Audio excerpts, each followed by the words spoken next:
X boobu ñuy wax ñi ngay wax nii këyit ya ñu wane tey ci commission ad hoc bi turu Ousmane Sonko fa nekk wala X moo fa nekk. non lettre bi procureur général près de la cour d'appel de Dakar bind jox ko ministre de la justice garde des sceaux mu yóbbu ko assemblée nationale pour la levée de l'immunité parlementaire de l'honorable député Ousmane Sonko turam ma ca nekk. ban type de lettre la. xar xam nga wala jaay def ne ku la jëkk a reer wan la reer yi wala boog mën na laa gën a xam lu ñuy reere dana am na tuuti expérience ci levée immunité parlementaire. Pour le moment juge d'instruction amagu fi ci li wax lépp juge d'instruction déggu leen ko dama ne procureur de la République mooy bind procureur général près de la cour d'appel de Dakar ne ko damaa bëgg ñu lever immunité parlementaire u tel député procureur général boobu nag près de la cour d'appel de Dakar moom mooy jël lettre procureur bi ak élément yi mu yor jox ko ministre de la justice pour mu transmettre demande bi au président de l'Assemblée nationale. Pour le moment juge d'instruction bokkagul. Pourquoi bokkagul te moom le procureur saisir par un réquisitoire sëñ bi xam nga lu tax bokkagul. déedéet yow xam nga yow da nga may tracer fi mu toll nii généralité procédure mais dañu am un cas mooy le cas du président Ousmane Sonko yow généralité ngay wax mais man maa ngi ci cas précis mënoo génne juge d'instruction président d'accord xam nga man lan lay wax dama lan lay wax mooy procédure bi c'est deux étapes. La demande de levée. Kan mooy demander ak ci lan lay demander loolu laa jëkk a wax. maanaam bi ci des mooy examen de la demande su fekkente ne ci biir session bi la maanaam diggante 15 octobre ba le 30 juin ci diggante boobu la c'est l'Assemblée nationale la plénière muy autoriser la levée de l'immunité parlementaire su fekkente c'est le 1er juillet jusqu'au 15 octobre suivant c'est le bureau de l'Assemblée qui mooy dindi levée immunité parlementaire du député xam nga lu tax juge d'instruction mënagul dugg juge d'instruction ay enquête ak inculpation mooy liggéeyam loolu mënoo koo def député ak levée immunité parlementaire phase bi ñu toll mooy la levée de l'immunité parlementaire mais réquisitoire procureur bi X la visé pourquoi nag assemblée nationale bëgg ne X mooy Ousmane Sonko sëñ bi nag damaa jàpp ne war nga maa comprendre ne li ngay wax daa koo xamul man li ma mën a wax laay wax maanaam man li ma mën a wax mooy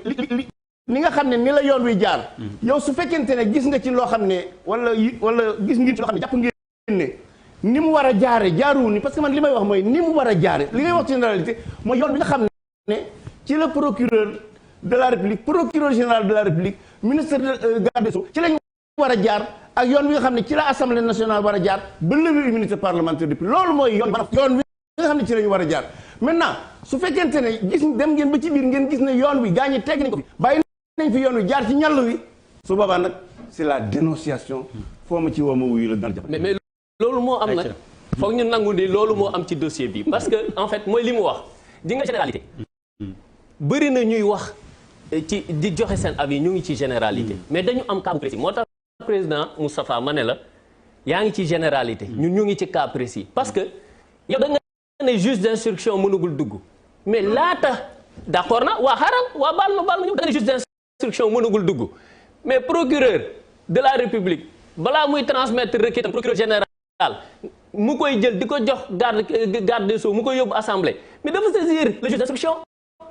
foofu laay waxee ni yow yaa ngi ci généralité ñun ñu ngi ci cas bu précis yow nag mënoo saisir juge d'instruction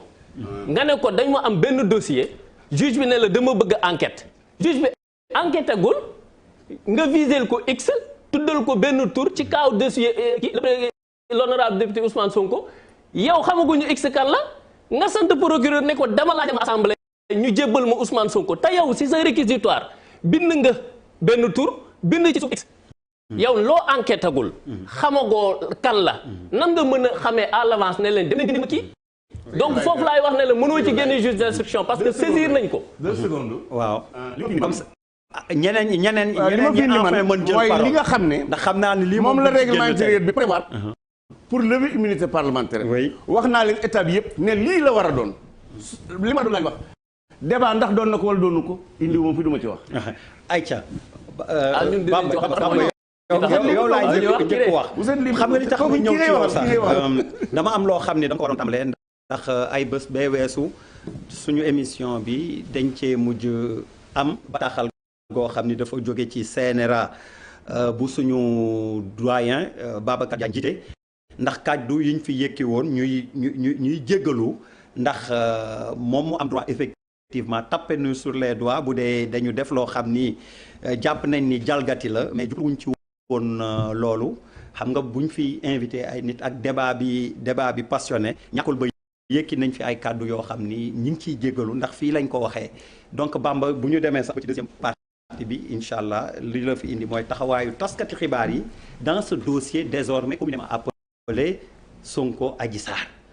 déjà yow ni nga ko gisee ni procédure bi viciée ou pas normale Assemblée nationale yow ban gis-gis nga ci am. waaw der maa ngi lay gëm di la sant laaj boobu laaj bu jafe la. li tax mu jafe mooy xam nga diggante cas pratique. ak généralité. maanaam diggante la norme mooy ni mu war a demee. ak ni muy demee. te ni muy demee moom bu ñëwee rek mooy da nga am appréciation. mais norme bi moom dafa général. loolu la ñuy wooyee mu ngi jógee ci lu ñuy wooyee bon le droit de façon générale dañu naan dafa erga omnes. dañ ko xal teg ko xamuñu woon sax xëy na bi ñuy dugal l'immunité parlementaire di ko dugal di ko dëxëñ di ko dugal suñuy texte xamuñu woon ci ban député lay mës a daal ëllëg. d'accord lu tax ma ne deuxièmement que dafa jafe mooy mën ngaa def droit ba génn faculté te les techniques de procédure doo ko maîtriser. donc bu may wax damay wax sama xalaat laay waxee. oui wax ma juriste. def naa nag jaar naa fac droit mais du ma juriste. je pense dañuy commencer au début. au début lan la benn sénégalaise moo porté plainte benn sénégalais. au-delà de son statut. bu fekkoon yow da nga ma porté plainte da ngay dem gendarmerie def sa déclaration. boo paree man mi nga porté plainte gendarmerie wala police dañ may woo. ma def may sama déclaration. bu ñu paree ñoom ñu confronté am luñ ci génne. am na plainte yu bëri police lay yem. wala gendarmerie. ndax bu ñu defee ba pare rek xool xam ne lii dañuy kii ils transmettent quand même au parquet pour information. loolu mooy lu njëkk li. bu ñu ñëwee léegi nag ci cas bi mooy ku jigéen ki porte plainte ku góor ki moom dafa am dayo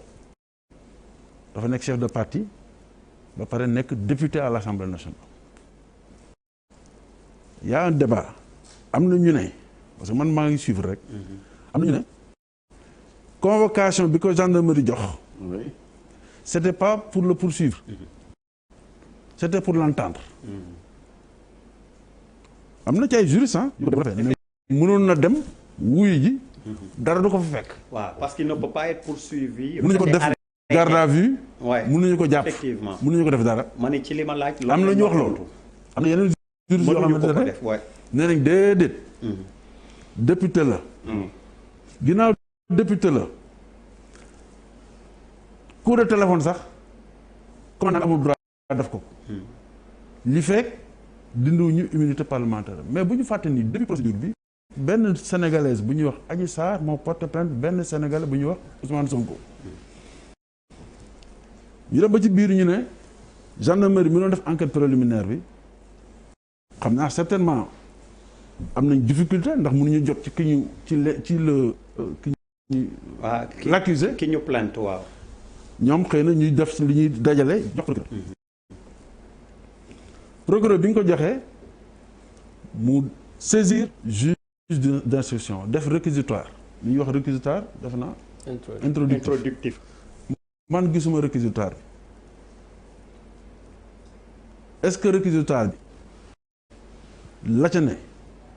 turu Ousmane Sonko da cee génn wala génnu ci man moo ko seere li jóge ci procureur dem ci juge d'instruction. est-ce que turu Ousmane Sonko mu ngi ci. motif on donne notre langue au chat. ci li jot a senn. gars yi nee nañ turu benn ndaw ki moom bërëb ba moo fa ne ak X. léegi man dafa am lu may laaj mooy est-ce que procureur day jël benn këyit rek jox juge d'instruction façon mu jëlal beneen këyit jox procureur de la cour d'appel wala est-ce que procureur day jokkalante ak juge d'instruction da koy jox këyit kooku am lu mu ko delloo mu doog am sañ-sañu moom joindre le juge le procureur de la cour d'appel foofu il faut mu leer foofu la mbir mi nekk. ma leeral la. waaw xaral bu fekkee ne procureur dafa jokkoo ak juge d'instruction. ne ko dossier baa ngi nii kii nañu fi ak x. plainte baa ngi nii ci diw la jóge dem ci diw élément yi mu amagum sama gendarmerie ak sama kii lii nañ ma waxagum témoin bi ñu leen dégloo lii nañ wax nangam ak nangam man jàpp naa ne waru fa mën a jóge rek dem saisir kon dafa mel ni day bind ñaari lettre day bind benn lettre ne bi DER yaa juge tam cabinet ne am jox naa la réquisitoire bi d'accord yow yaa war a def kii bi yaa war a def ni ñuy tuddee enquête yaay def instruction à charge et à décharge fa saa sax mu bind Moustapha ne ko waaw Moustapha yow yaay procureur général donc déjà citizen mi moom nañu tudd ci mbir mi donc yow je pense que ya am na lu war a am diggante le procureur du nu tuuti ni ñu koy tuddee le président de la cour d'appel. non avant le procureur de la République près du tribunal de grande instance waaw am na jokkalante bu war a am diggante ak moom juge d'instruction bi oui ci base boobu xëy na la war a mën a jóg nag saisir kilifaam mooy hiérarchie muy procureur de la cour d'appel de Dakar ne ko nag léegi nañu topp diw bu ko defee diw moomu ñu jël këyit nag léegi jébbal ko ministre de la justice parce que procureur defe naa magistrat la moo tax amul droit bind directement assemblée nationale parce que pouvoir judiciaire la bokk waaw donc da koy jox ministre de la justice am ministre de la justice moom mooy bind président assemblée nationale procédure bi ubbeeku donc je pense que mbir mi pour l'instant ñun noonu nañ ko jàngate en tout cas man personnellement noonu laa ko jàngate léegi nag maa ngi gis assemblée nationale ñoom ñu ngi doxal seeni étape de procédure jëm ci examen oui wax lañu def te je pense que Moustapha Diakhaté li mu wax li ci am ëpp solo mooy assemblée nationale dafa am sañ-sañu examiner bu ñu examiner ils peuvent décider de lever comme ils peuvent décider de ne pas lever wala bañ tous les principes bu ñu lever tekkiwul ne dafa am présomption de culpabilité c'est pas parce que demain xaw li xaw mais bu subaa assemblée nationale lever dindi molaanu kii laay Ousmane Sonko tekkiwul ne Ousmane Sonko moo def li ñu koy jiiñ dafay tekki ni Ousmane Sonko léegi accessible na maanaam juge d'instruction mën na ko déglu juge aussi mën na ko déglu directement dans son cabinet comme mën na ko renvoyer gendarmerie bi mën fa dem wala mu désigner police parce que juge d'instruction bi mën na désigner police mën na désigner gendarmerie mën na la déglu boppam bu la déglu la boppam wala nga dem police wala nga dem gendarmerie parce que bi pare dañ ko koy delloowaat am na sañ-sañ délégation judiciaire daal am na sañ-sañ yu sax dem uti ay expertise ay nangam ak nangam parce que juge d'instruction xam nga droit dafa am droit ñu tënk ñun ñëpp dafa ay principe du contradictoire dafa am solo ci droit moo tax nit ki duñ ne wuub rek ñu ne sàccee jàpp lañ ko même bu ñu la fekkee loxo ci poos wala même ñu fekk la nit ki dee nga yor paaka dinañ xool dinañ la jox kàddu yow même nga njort ne yaa ko def du tere dinañ la jox pour nga jéem a expliquer contradictoire enquête day dem à gauche bu paree dem droite donc pour l'instant je pense que loolu moo ci am léegi nag li ci kanam raw li bët Charles sëñ Moustapha laaj bi yow la ko jagleel di nga ko diggante procureur ak juge d'instruction